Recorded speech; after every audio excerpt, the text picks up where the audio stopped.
Ask the principal. And with us here today, we have none other than our very distinguished principal, Mr. Monahan. Mr. Monahan, thank you for being with us here today. Hey, great introduction. Well, thank you. Well, you deserve it. Thank you. You know, we realize you're a very busy man, have a lot of things to do, so we appreciate you taking time out of your day and stopping down to talk with us. No problem. Like I said, this is Ask the Principal. And I've thought up some questions here for you that a lot of students out there, a lot of our viewers might have and might want to ask you about concerning the school and how things work. One of the biggest, especially with the senior class, are the senior skip days. Now, are those exactly legal? Is that, you know, can you actually do those? And No, see, that's a really complicated question. okay. The answer is no. No. Okay. No. They're not. No. The state of Pennsylvania, they have compulsory attendance laws, and it states that all students must be in school between the ages of 8 and 17. Okay. Students need to be in school, and if they are not in school for any reason or late, they need to have excused absences or excused tardies. Now, what constitutes an excused late or an excused absence? Anytime you have a tardy to school, for it to be excused, it needs to be an issue of illness, doctor's appointment, or possibly if your parents need to drive you to school and there's a problem with the weather, those are all excused. But sleeping in, your car broke down, by state laws, those are unexcused absences. Really? Yes. Okay. And so senior skip days, that's... No. Yeah, okay. I understand. Another big issue in the school right now are cell phones. Now, I know a lot of kids have cell phones. There's a little controversy over that. Maybe you could straighten some of that out for us. Are you allowed to have them, or is it you're not allowed to? Or?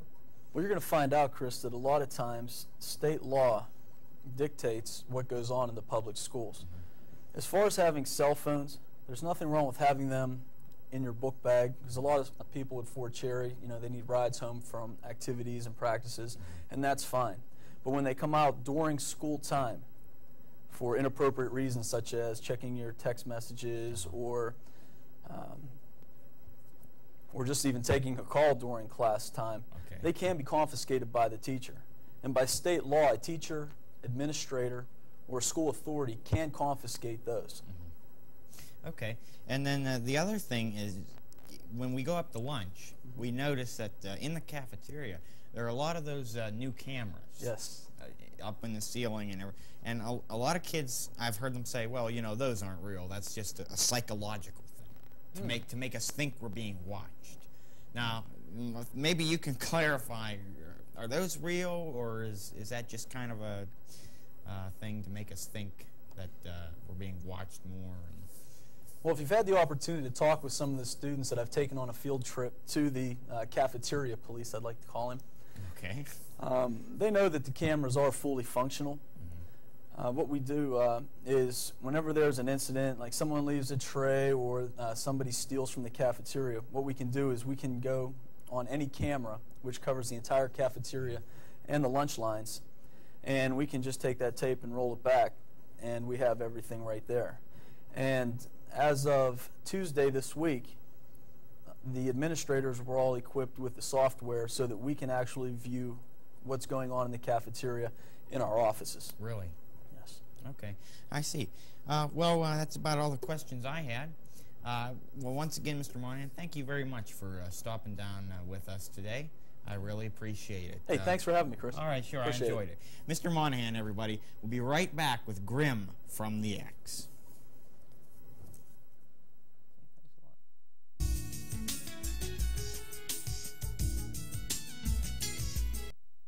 Gimbels brings Christmas home with something for everyone on your gift list. The fit and fashion of London Fog rainwear and outerwear is as close as your nearest Gimbels, Pittsburgh's London Fog headquarters. Choose leathers and traditional poplins, both with and without zip-out linings, from $70 to $250. London Fog rainwear and outerwear. Gimbels, Pittsburgh's London Fog headquarters, and you. Perfect for the holidays. Gimbels brings Christmas home. right, everyone, welcome back to the Early Late Show.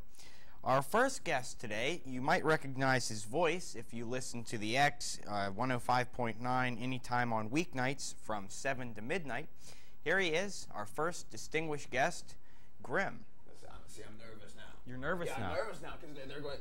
My voice. See, now I've got to use my voice, and I've got to talk like I talk on the radio, which is. Will you talk different on the radio than in real life? I try not to. You try not to? I try not to. You have to do a little bit of different things on the radio because they can't see you. So they can't see. If you talk with your hands, and if you like really mess up the cameras by talking with your hands. Oh, yeah. Whatever it is that you do when you're talking to somebody, right. Oftentimes your hand gesturing, facial expressions, things like that, you can't see those on the radio. So from time to time you have to do things right. with your voice that you wouldn't normally do in a situation like that. I see. But yeah, it's a lot of fun. It's a 3-camera shoot we have today, which is very exciting. Right. Now, they didn't want me You to... guys are professional. This is a professional show. We like to think of it like that. This is a lot better than I've been on other television programs before, and most of them do not have the sort of professional quality and atmosphere that is here among you and the staff members who are diligently working today. Oh, well, that's good to know. I'm sure when we do the news tomorrow, they'll remember those words. And, well, this is the news, actually. Well, you'll have packages and footage over the next several minutes. The packages and footage that you will have will last a lifetime. I hope. People will be graduating in the year 2025. They'll be talking about this interview, don't you worry. That's our long-term goal. Did you lose your preparatory materials? Can I grab your preparatory materials? No, I just dropped these yellow papers. I want to see them. That's for my senior project. These are pictures of... Oh, my... Dude, the teachers here don't look like that. Wait. No, that one... Well, that part of it, that right there... Okay, never mind. Continue, please. But... All right, well, before we, I wrote up a few questions to ask you here. Well, I mean, a lot of people might wonder this. You know, how What? It's okay. It's just a carpet. How exactly did you get involved in the whole radio industry like that? Getting involved in the radio industry. Yes. I started on the radio when I was a senior in high school, actually. Once upon a time, I was the public address announcer for Fort Cherry High School football. I was terribly annoying. I was the most annoying public address announcer in the history of annoying public address announcers. But for whatever reason, some of the folks at one of the local radio stations thought it would be interesting enough to instead of me being an annoying public address announcer, that I could be an annoying radio guy doing play-by-play in color for some high school football and things of that nature, which I wanted to take Lanny Frateri's job as the voice of the Pirates until I realized what a lame job that was. Well. And then I decided it's a lot more fun to play cool songs that people like on the radio and talk about them. So that's what I do now. Yeah. So you really got started with the high school football, and now you're on the X. Quite honestly, yeah. I mean, that's really how it started, except for the one occasion in which I did an inning of Pittsburgh Pirates baseball when I was 13 years old.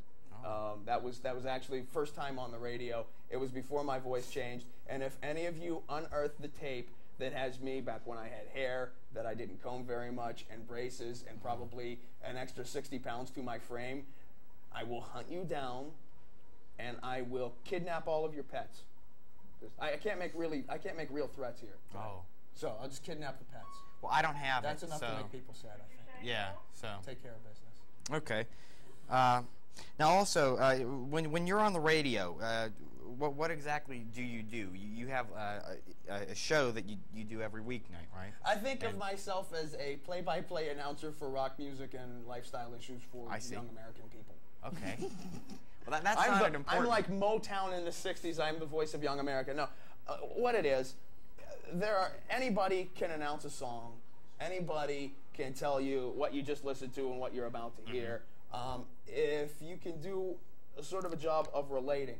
And there's a wide range of like age people that I'm trying to relate to. I mean, there's guys who are the age of folks in school here, you know, from junior high to high school, in terms of the kinds of things that you guys do between somebody who's 17 and somebody who's 12. No, there's not a great deal of things that you have in common. Think about that between the age of somebody like 34 and somebody 12. No, there's not a great deal of things that any of those folks have in common, but that's who I have